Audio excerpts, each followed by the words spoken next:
அனைவருக்கும் அன்பு வணக்கம். மீண்டும் ஒரு கதை நேரத்தில் உங்களை சந்திப்பதில் மிக்க மகிழ்ச்சி நண்பர்களே. ஆஸ் யூஷுவல் கடந்த வார கதை நேரத்தில் நாம பார்த்த சாரதா வண்ணன் இலவன் அவர்களது சிறுகதை. அதில் நண்பர் ஒருத்தர் கேட்டிருந்தார், சார் கதை வந்து முழுமை பெறவில்லை போல இருக்க, பாதியிலேயே நிறுத்திட்டீங்க போல இருக்க, அது ஏதாவது எடிட்டிங்கில் பிரச்சனை அப்படின்னு நினைச்சார் போல இருக்கு. ஏன்னா காசு கொடுத்து நீ சொந்த ஊருக்கு போ அப்படின்னு சொல்றாங்க, இட்லி வாங்கி கொடுக்குறாங்க, அத்தோட முடிஞ்சு போச்சு, அதுக்கப்புறம் என்ன நடந்தது அப்படின்னு கேட்டிருந்தாரு. சர்வசுந்தரம் படம் பார்த்தவங்களுக்கு தெரியும். அதில் வந்து சர்வராக இருந்து ஒரு பெரிய ஹீரோவாக போவார் நாகேஷ். கேஆர் விஜயாவை காதலிப்பார். ஆனால் நாகேஷோடைய நண்பர் முத்துராமனை கேஆர் விஜயா காதலிப்பாங்க. அது தெரிஞ்ச உடனே அவங்க 2 பேர் கல்யாணம் நடக்கும். அந்த கல்யாணத்தில் நாகேஷ் ஹீரோ வருவார்னு வெயிட் பண்ணிட்டு இருந்தால் சர்வர் உடையில் வந்து நிற்பார் நாகேஷ். காதலை மட்டும் இல்லை, அவருடைய அந்த கேரியரையும் திறந்து விடுகின்றேன் அப்படின்ற மாதிரி ஒரு குறியீடு. அதுக்கப்புறம் அப்படியே கடந்து போயிடுவார். அதோட படம் முடிஞ்சிடும். ஆனால் நம்ம யாரும் அன்றைக்கி கேட்கல, என்னங்க இவ்வளோ பெரிய ஹீரோவா பெரிய பெரிய ஹிட்டெல்லாம் கொடுத்துட்டு அவர் மறுபடியும் ஹோட்டலில் சர்வராக எப்படி சாத்தியம்? அவர் வந்து ஒரு ஹோட்டலில் சர்வராக இருக்கான்னு தெரிஞ்சு அப்படியே கூட்டம் அள்ளாதா? கட்டுப்படி ஆகாது. ஹோட்டலுக்குள்ளே வந்து யாருமே நிற்க முடியாது. அண்டு ரெகுலராக சாப்பிட வர்றவங்களுக்கும் அங்கே இடம் கிடைக்காது. இல்லை ஒருவேளை சரி இது வரைக்கும் சம்பாதிச்சது போதும், அதை பேங்க்கில் போட்டு வச்சுட்டு சும்மா இருக்கலாம்னு நினைக்கிறாரா? வேறு கல்யாணம் பண்ணிக்கினாரா? இல்லை பத்திரிகையில் சும்மா இருப்பாங்களா? பாருங்கள் இவ்வளோ பெரிய ஹீரோ இப்போ மறுபடியும் வந்து அவர் சர்வராக போனதுக்கு காரணம் இந்த ஹீரோயின் தான். அவங்க வந்து அவரை விட்டுட்டு இவரை கல்யாணம் பண்ணிக்கினாங்க, அப்படி இப்படின்லாம் யாரும் எழுதியிருக்க மாட்டாங்களா? அதுக்கப்புறம்லாம் என்ன நடந்தது? இதை பற்றி நம்ம எதுவுமே யோசிச்சதே கிடையாது. ஏன்னா கடைசியில் வணக்கம் இல்லை சுபம் இல்லைனா ஃபிலிம் பை அப்படின்னு போட்டுருவாங்க. ரைட், இது முடிஞ்சிடுச்சு அப்படின்னு நம்ம வந்துடுறோம். சிறுகதைகள் அப்படின்றது வந்து ஆரம்ப காலங்களில் பார்த்தீங்கன்னா அதுக்கு ஒரு முடிவு இருக்கணும், அப்படி தான் ஒரு இலக்கணம் இருந்தது. பட்டு காலத்துக்கு ஏற்ப அந்த இலக்கணங்கள்லாம் மாறி வருகின்றது இல்லையா? எதுக்கு ஒரு முடிவு இருக்கணும்? சிறுகதை அப்படின்றது ஒரு ஓவியம் மாதிரி, மோனலிசா அப்படியே ஒரு புன்னகையோடு இருக்காங்க. அவங்க யாரை பார்த்து சிரிக்கிறாங்க, முன்னாடி யார் இருக்காங்க, இல்லை பின்னாடி யார் இருக்காங்க, அவங்க குடும்பத்தில் மொத்தம் எத்தனை பேர், அவங்க கல்யாணம் ஆயிடுச்சா இல்லையா, இதெல்லாம் நம்ம கேட்குறதே கிடையாது. ஏன்னா அது ஒரு ஓவியம். அந்த மாதிரி சிறுகதை அப்படின்றது வந்து ஒரு ஓவியம் இல்லை புகைப்படம் அப்படின்னு எடுத்துக்கலாம். ஒரு சம்பவத்தை நம்ம கண்ணு முன்னாடி கொண்டு வந்து நிறுத்துகின்றது. அதிலிருந்து நாம் ஏதாவது தெரிஞ்சுக்கலாம், இல்லை தெரிஞ்சுக்காம கூட போகலாம். அடுத்த வீட்டில் 2 பேர் சண்டை போடுறாங்க அப்படின்னு சொன்னால் அதிலிருந்து நாம் கற்றுக்கொள்ளும் பாடம் என்ன? சண்டை போடக்கூடாது அப்படின்ற ஒரு பாடமும் கற்றுக்கலாம். எதனால் சண்டை வருது அப்படின்ற பாடமும் கற்றுக்கலாம். அன்னி பொழுதுக்கு பிக் பாஸ் இல்லைன்னா இதை பார்த்து நம்ம பொழுதை ஓட்டினோம் அப்படின்னு வச்சுக்கலாம். ஸோ சிறுகதைகள் அப்படின்றது ஒரு சம்பவத்தை படம் பிடித்து காட்டும் விஷயங்கள். அது வந்து கடைசி வரைக்கும் அதை ஃபாலோ பண்ணிகிட்டே போனோம் அப்படின்னா சில நேரங்களில் சில மனிதர்கள், ஜெயகாந்தன் அவர்களுடையது, அவள் வந்து அன்றைக்கு தன்னை ஏமாத்திட்டு போன அப்படி சொல்லாமா? சரி, அவரையே கல்யாணம் பண்ணிக்கணும் அப்படின்னு நினைக்கிறான். ஆனால் அது வந்து அவன் முடியாது அப்படின்னு சொல்லிடுறான். தனிமரமாக நிற்கிறாள், அவ்வளோதான். ஆனால் அதுக்கப்புறம் என்னங்க இப்படி பண்ணிட்டீங்களே, இது நியாயமா? அவள் தனியாக இருக்காளே. அதன் பிறகு சரி அவள் தனியாக இருந்தால் என்ன ஆகுறது அப்படின்றத தொடர்ந்து எழுதினது தான் கங்கை எங்கே போகிறாள் அப்படின்னு. சில நேரங்களில் சில மனிதர்கள் தெரிந்த அளவுக்கு கங்கை எங்கே போகிறாள் வந்து அந்த அளவுக்கு ஃபேமஸ் ஆகலை. சொல்லப்போனால் அந்த சில நேரங்களில் சில மனிதர்கள் அதுவே அக்னி பிரவேசத்தோட நீட்சி தான்.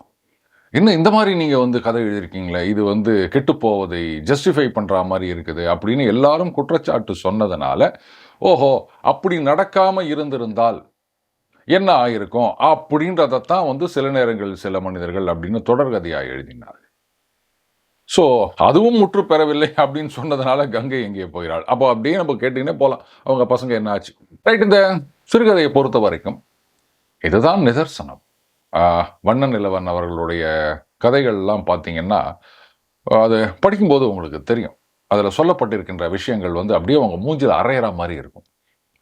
அவருடைய படைப்புகளில் ரொம்ப பெருமையாக சொல்லக்கூடிய ஒரு விஷயம் ரெய்னீஸ் ஐயர் தெரு அப்படின்னு. அது வந்து அது கதைன்னு சொல்கிறதா, இல்லை வந்து ஒரு டாக்குமெண்ட்ரின்னு சொல்கிறதா, இல்லை ஒரு ட்ராவலாக்னு சொல்கிறதா, இல்லை ஒரு பயோகிராஃபின்னு சொல்கிறதா, அது இது வரைக்கும் கேட்டகரைஸ் பண்ண முடியாது. அந்த ஒரு தெரு, அங்கே இருக்கின்ற வீடுகள், அதில் இருக்க மக்கள், அவர்களை பற்றின ஒரு இன்ட்ரோ. ஆனால் ஒவ்வொரு அத்தியாயமும் ஒரு இன்ட்ரோ மாதிரியே இருக்கும். அதில் பார்த்தீங்கன்னா அந்த ஒரு பெண்ணின் கணவர், அவரு டிபி வந்திருக்கும். குணமாயிடுச்சே அப்படின்னு சொல்லுவாங்க. ஆனா, அது ஒண்ணும் இருக்காது. இருமல் அப்படியே இழுத்துக்கினே போவும். அந்த காட்சிய விவரிக்கும் பொழுது, அவன் அந்த இருமி இருமி துப்பினான் அப்படின்னு அவர் எழுதியிருப்பாரு. நம்ம கால இழுத்துப்போம். ஐயோ! எங்க மேல பட்டுற போதோ அப்படின்னு. அந்த அளவுக்கு அந்த கதை அப்படின்ற ஒரு மாய உலகத்துக்குள்ள நம்மள கொண்டு போய் சொருகிருவாரு அவர். சாரதா. இது நடந்த ஒரு சம்பவம். நடந்ததாக கற்பனை செய்யப்பட்ட ஒரு சம்பவம். அத நம்ம கண்ணு முன்னாடி கொண்டு வந்து காமிச்சிருக்காரு. இதிலிருந்து எத்தனையோ பாடங்கள நம்போ கத்துக்கலாம். ஒவ்வொருத்தருக்கும் ஒவ்வொரு பாடம் தெரியும். கலெடாஸ்கோப்ல ஒவ்வொரு தடவ சுத்தும்போதும் ஒவ்வொரு மாதிரி தெரியறா மாதிரி. ஆனா இது முற்று பெறவில்லை அப்டின்னா, வாழ்க்கைக்கு முற்றுப்புள்ளியே கிடையாது. அது வந்து தொடர்ந்து கொண்டே போகின்றது. நாம இருக்கோம். நாம போயிட்டோம் அப்டின்னா அது முற்றுப்புள்ளியா? இல்ல. நமக்கு அடுத்த சந்ததி இருக்கு இல்லையா?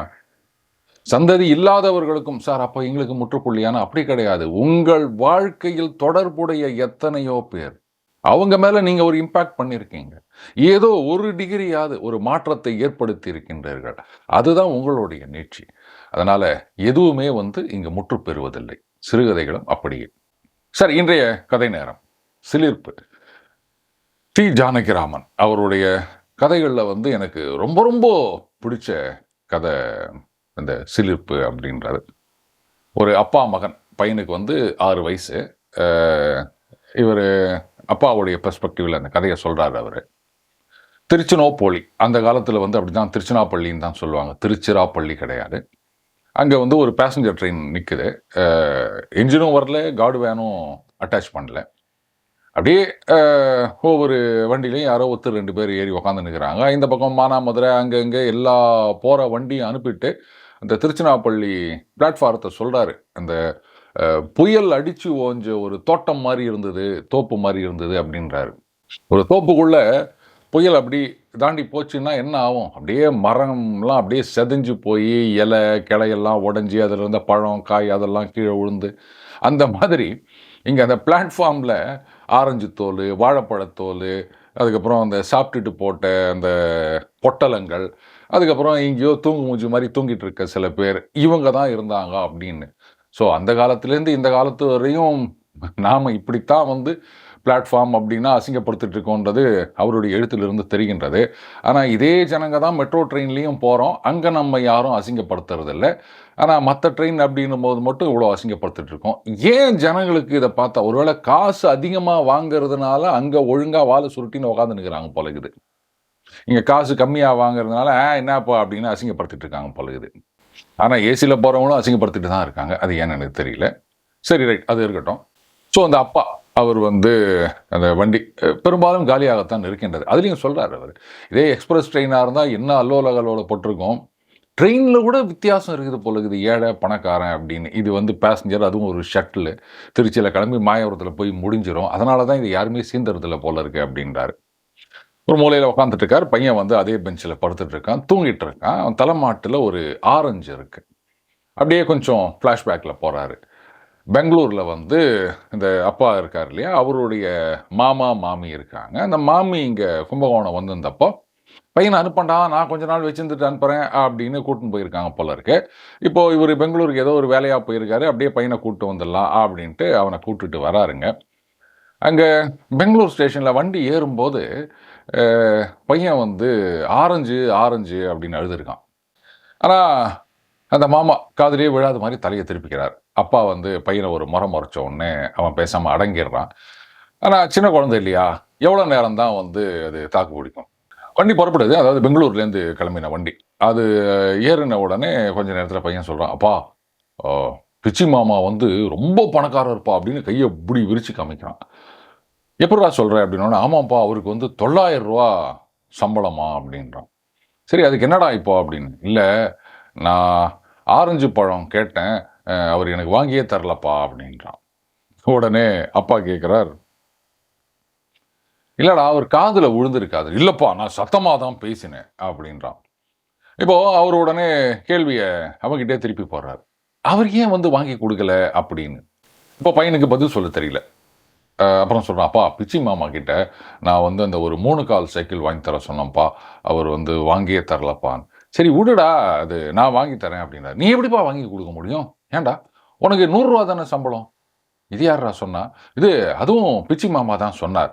நீ அந்த பிள்ளையார் பூஜைக்கு வந்து லெட்டர் போட்டிருந்தியா? அப்போ வந்து மாமிகிட்ட சொல்லியிருந்தார். நீ அடிக்கடி மெட்ராஸ் போறியாம். ஒரு அருணா கயிறு கூட உன்னால வாங்க முடியாதாம். அப்படின்னு அந்த பையன் சொல்றான். உடனே அப்பா பார்க்குறாரு. சரி, சரி நானே எடுத்து நீ படுத்துக்கோ அப்படின்றாரு. அப்பா எனக்கு மோட்டார் வாங்கி தரியா? வாங்கி தரேன்டா. இது நெஜ மோட்டார் இல்லப்பா. அது உழுவுண்டு இருக்குமே. அப்படி அந்த கீ குடுத்தா ஓடுமே. அந்த மோட்டார் அப்படின்றான். சரி நான் வாங்கி தரேன் அப்படின்னாரு. அப்பா ஆரஞ்சு பழம். டேய் திருச்சி வந்த உடனே வாங்கி தரேன்டா. போப்பான்றேன். டேய் ஓடுற வண்டியில நான் எப்புட்றா வாங்குறது? திருச்சிராப்பள்ளி வரட்டும். அங்க வந்து நான் வாங்கி தரேன் அப்படின்னு பையன தூங்க வச்சு கொண்டு வந்திருக்காருங்க. இப்போ திருச்சியில அந்த ஷட்டில்ல உட்கார்ந்துட்டு இருக்கார். பையன் படுத்துட்டு இருக்கான். அதே மாரி ராத்திரி முழுக்க பயணம் பண்ணி திருச்சி வந்து சேர்றாங்க. திருச்சியில இதோ இந்த ட்ரெயின்ல ஏறுறாங்க. இங்க வந்த உடனே பையன் ஆரஞ்சு பழம் ஞாபகமா கேட்கறான். இவரும் ஆரஞ்சு பழத்த வாங்கி குடுத்துட்டாரு. அந்த ஆரஞ்சு பழத்த குடுத்த உடனே பையன் சொல்றான், "அப்பா நான் இத ஊருக்கு போய் திங்கிறேன்ப்பா. அது அம்மா கையில உரிச்சு குடுப்பா" அப்படின்ன உடனே, "சரிடா வச்சுக்கோடா" அப்படின்றாரு. இப்போ ட்ரெயின்ல ஏறி உட்கார்ந்துட்டு இருக்காரு. இன்னும் ஒரு 30 நிமிஷம் ஆகும் போல இருக்கு அந்த ட்ரெயின் கிளம்புறதுக்கு. திடீர்னு பையன் தூங்கிட்டான். அப்பா அவ்வளவா தூங்கல. அப்படி கொஞ்சம் நாக்க வரட்டுறா மாரி இருக்கு. இவரு கீழ இறங்கி போயிட்டு அந்த குழாயில தண்ணி குடிச்சிட்டு வராருங்க. மறுபடியும் ஏறும்போது பார்த்தா, எதிர்த்த பெஞ்சுல ஒரு பெண்மணி, கூடவே ஒரு சின்ன பொண்ணு. 2 பேரும் ஏறி உட்காந்துட்டு இருக்காங்க. அந்த அம்மா வந்து ஒரு 40 வயசு இருக்கும். நல்ல ஒரு பட்டு புடவை எல்லாம் கட்டிண்டு, நகைலாம் போட்டு. அந்த பொண்ணு என்ன ஒரு 8, 9 வயசு இருக்குமா, ஒரு சீட்டி பாவாடை, ஒரு ஒல்லியான ஒரு உடம்பு, அது பக்கத்துல நிக்குது. இது 2ம் கரெக்ட் ஆவலையே, அம்மா பொண்ணு மாரி இல்லையே அப்படின்னு அவரு யோசிச்சுட்டு இருக்காரு. அப்ப அந்த அம்மா கேட்குறாங்க, இது வந்து மாயவரம் போகுமா அப்படின்றாங்க. ஆமா. எவ்வளோ நேரம் ஆகும்னா, இன்னும் ஒரு 25 நிமிஷத்துல கிளம்பிரும் அப்படின்றாரு. நீங்க எது வரைக்கும் போறீங்க அப்படின்னு அந்த அம்மா கேட்குறாங்க. நான் கும்பகோணம் வரைக்கும் போறேன் அப்படின்றாரு. இது உங்க குழந்தையா? ஆமா.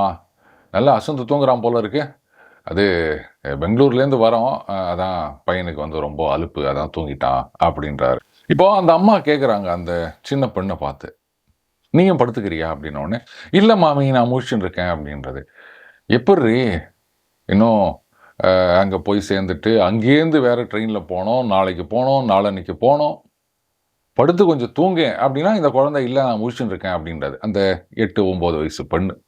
இப்படி வண்டி புறப்பட போதுங்க. அப்போ ஒருத்தன் வந்து வாழைப்பழம், வாழைப்பழம், வாழைப்பழம் அப்படின்னு வித்துட்டு வரான். இவர் வந்து ஒரு சீப்பு வாழைப்பழம் வாங்குறாரு.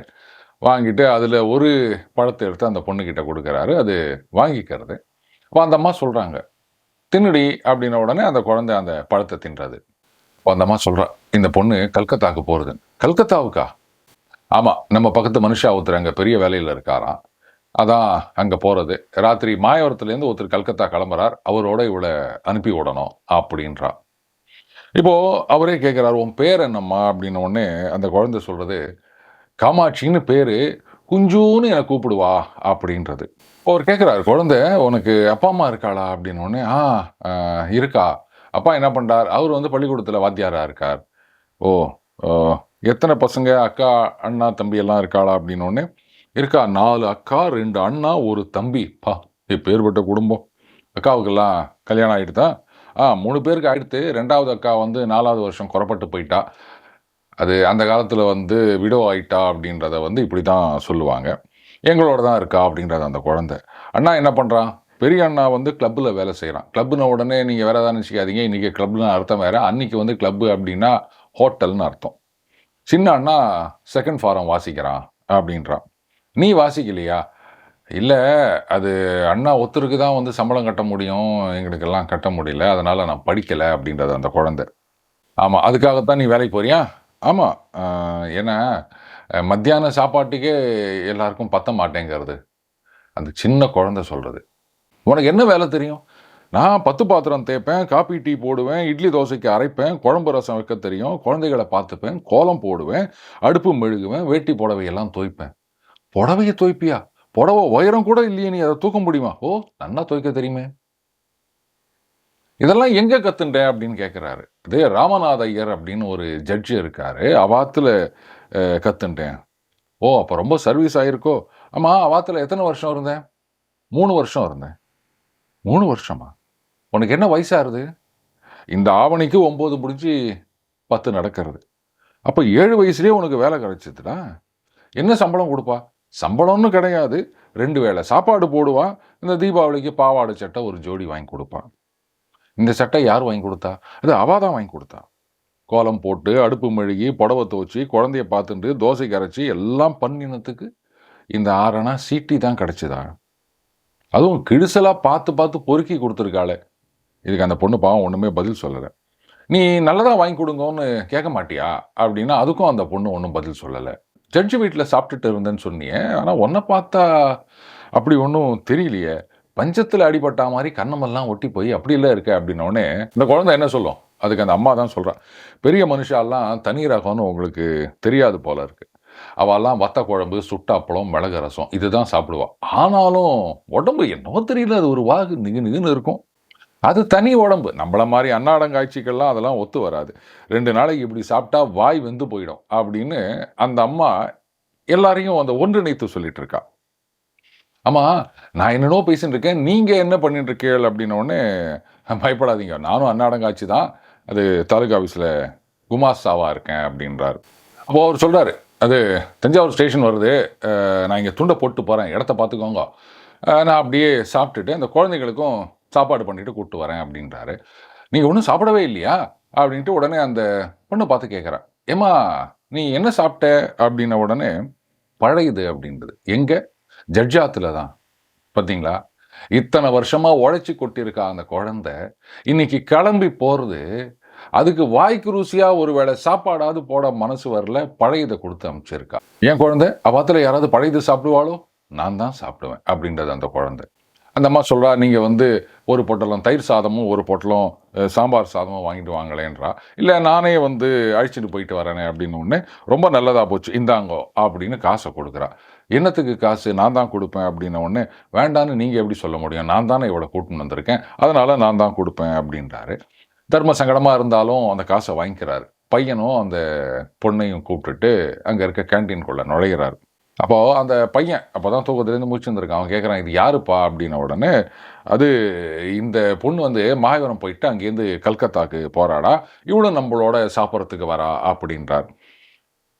அந்த 2 குழந்தைகளும் சாப்பிடும்போது, என்னவோ தெரியல அவருக்கு ஒரு பெரிய ஒரு சந்தோஷம், திருப்தி. 2மே தாயை விட்டு பிரிஞ்ச குழந்தைகள். ஆனா, ஒரு குழந்தை இன்னும் ஒரு 1, 2 மணி நேரத்தில அம்மா மடியில போய் இருக்க போறது. ஆனா, இன்னொரு குழந்தை, அதுவும் குழந்தை தான். தாய விட்டு ரொம்ப தூரமா தள்ளி போறது. அப்போ அந்த பையன் மொளகாய கடிச்சுட்டான் போல இருக்கு. அப்பா" அப்படின்னு கத்துறான். "தண்ணி குடி, தண்ணி குடி" அப்படின்றாரு. இந்த பொண்ணு குடுகுடுன்னு ஓடி போயிட்டு, அந்த கல்லால சர்க்கரை வச்சிருப்பா போல இருக்கு. அத கொண்டு வந்து இந்த குழந்தைகிட்ட குடுக்கறது. "இந்தா இத தின்னு" அப்படின்னு.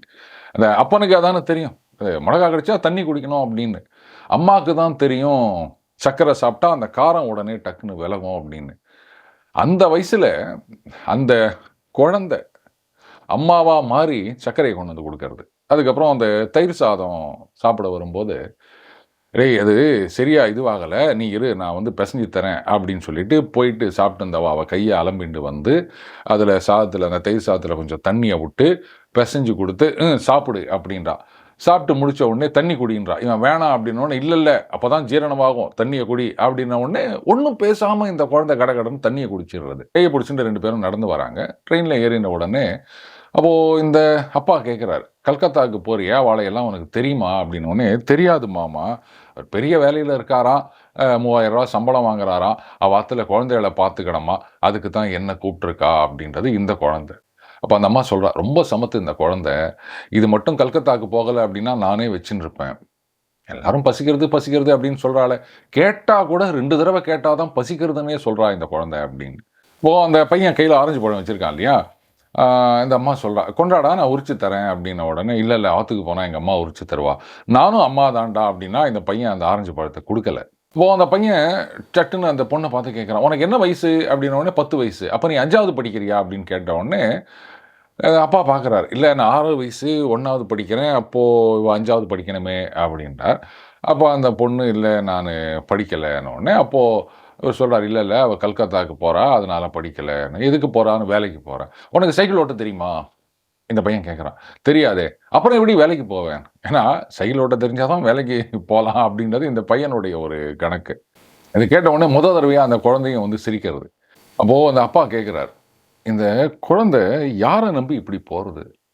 போகிற இடத்துல எப்படி இருக்கோ அப்படின்ன உடனே அதுக்கு அந்த அம்மா சொல்கிறா, இந்த ஜட்ஜோட ஒன்று விட்ட மச்சினராம் அவர், ஏதோ 3000 ரூபா சம்பளம் வாங்குறாராம் ஏதோ கம்பெனியில், நம்ம பக்கத்து குழந்தை விசுவாசமாக தான் இருப்பா, என்னதான் இருக்கட்டுமே, அது பெத்த தாய் மாதிரி வருமா, என்னதான் நல்ல துணிமணி சாப்பாடு எல்லாம் கொடுத்தாலுமே அது பரத்தியார் வீட்டு குழந்தை தானே, வேலைக்கு வந்திருக்க குழந்தை அப்படின்ற நினப்பு போயிடுமா, இல்லை இவ தான் வந்து அப்பா அம்மான்னு நினச்சி பார்க்க முடியுமா? ஆனால் இது ஒட்டிண்டு ஒட்டிண்டு வித்தியாசம் இல்லாமல் பழகிறத பார்த்தா எங்கேயும் சமாளிச்சுக்கோம் அப்படின்னு தான் தோன்றது. இருந்தாலும் பெத்தவா கிட்ட இருக்க மாதிரி இருக்க முடியுமா? அப்போது அந்த அப்பா சொல்கிறார், கடவுள் தான் இவளை காப்பாற்றணும், மனுஷங்களை நம்பியா பெத்தவா இந்த குழந்தைய விட்டுருக்கா அப்படின்ன உடனே அதுக்கு அந்த அம்மா சொல்கிறா, கடவுள் தான் காப்பாற்றணும், வேற என்னத்தை சொல்கிறது, சுற்றி சுற்றி அதுக்கு தான் வந்துடுறோம். ஆனால் இப்படி இவ்வளோ தூரத்துக்கு அனுப்பக்கூடிய நிலைமை வந்திருக்கு பாருங்க அந்த குடும்பத்துக்கு. அது வந்து எப்படி வந்ததுன்னு யாராவது யோசிக்கிறாளா?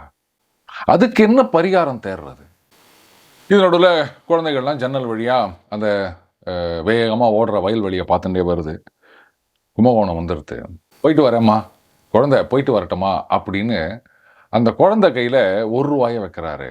அப்போ அந்த அம்மா சொல்கிறா, எதுக்கு இதெல்லாம் நீங்கள் கொடுக்குறீர்கள் அப்படின்னோடனே, இல்லை எனக்கும் உரிமை இருக்குது, நீங்கள் அழைச்சிட்டு தானே போகிறீங்க, நீங்கள் உரிமை கொண்டாடும் போது நானும் உரிமை கொண்டாடலாம், ஆனால் நான் என்ன செய்யறது, எனக்கு வந்து இன்னும் கொடுக்கணும் போல இருக்குது, ஆனால் இப்போது இதுக்கு மேலே என்கிட்ட வக்கு இல்லை அப்படின்றார். அந்த அம்மாவும் ஒன்றும் பேசலை, வாங்கிக்கோ அப்படின்றான். அப்போது அந்த சின்ன பையன் 6 வயசு பையன் சொல்கிறான், அப்பா இதை கொடுத்துட்டு வரேன்ப்பா அப்படின்னு சொல்லிட்டு அந்த ஆரஞ்சு பழத்தை காமிக்கிறான். உடன்டா இது போய் என்கிட்ட கேட்குற அப்படின்றாரு அப்பா. அப்போ அந்த அம்மா சொல்கிறா, வேணாண்டா கண்ணு, பாவம் குழந்தை வந்து அம்மா உரிச்சு தருவா அப்படின்னு சொல்லிட்டு இருந்தது அப்படின்னும் போது இந்த பையன், அப்பா அவளை வாங்கிக்க சொல்லுப்பா அப்படின்றான். உடனே அந்த அம்மாவும் சொல்கிறா, வாங்கிக்கோம்மா அப்படின்ன உடனே அந்த பொண்ணு வாங்கிக்கிறது. சுவாமி நல்ல பிள்ளையை பத்திருக்கேள் அப்படின்ட்டு அந்த பையனை கூப்பிட்டு, வாடா எனக்கு ஒரு முத்தா கொடு அப்படின்றான். பையனும் முத்தம் கொடுத்துட்டு ஓடி வரான். இப்போது பிளாட்ஃபார்மில் நடந்து போகிறார் அப்பா, அந்த குழந்தைய தூக்கிக்கிறார். 6 வயசு குழந்தை, நடக்க தெரியாதா? இல்லை, ஒரு ஆனந்தம், அந்த சச்சிதானந்தத்தையே கட்டி தழுவுற மாதிரி ஒரு ஆனந்தம் இந்த குழந்தைய அவர் வந்து சேர்த்து அணைச்சு தூக்கிட்டு போகும்போது. மீண்டும் அடுத்த பதில் இணைந்திருப்போம். வணக்கம்.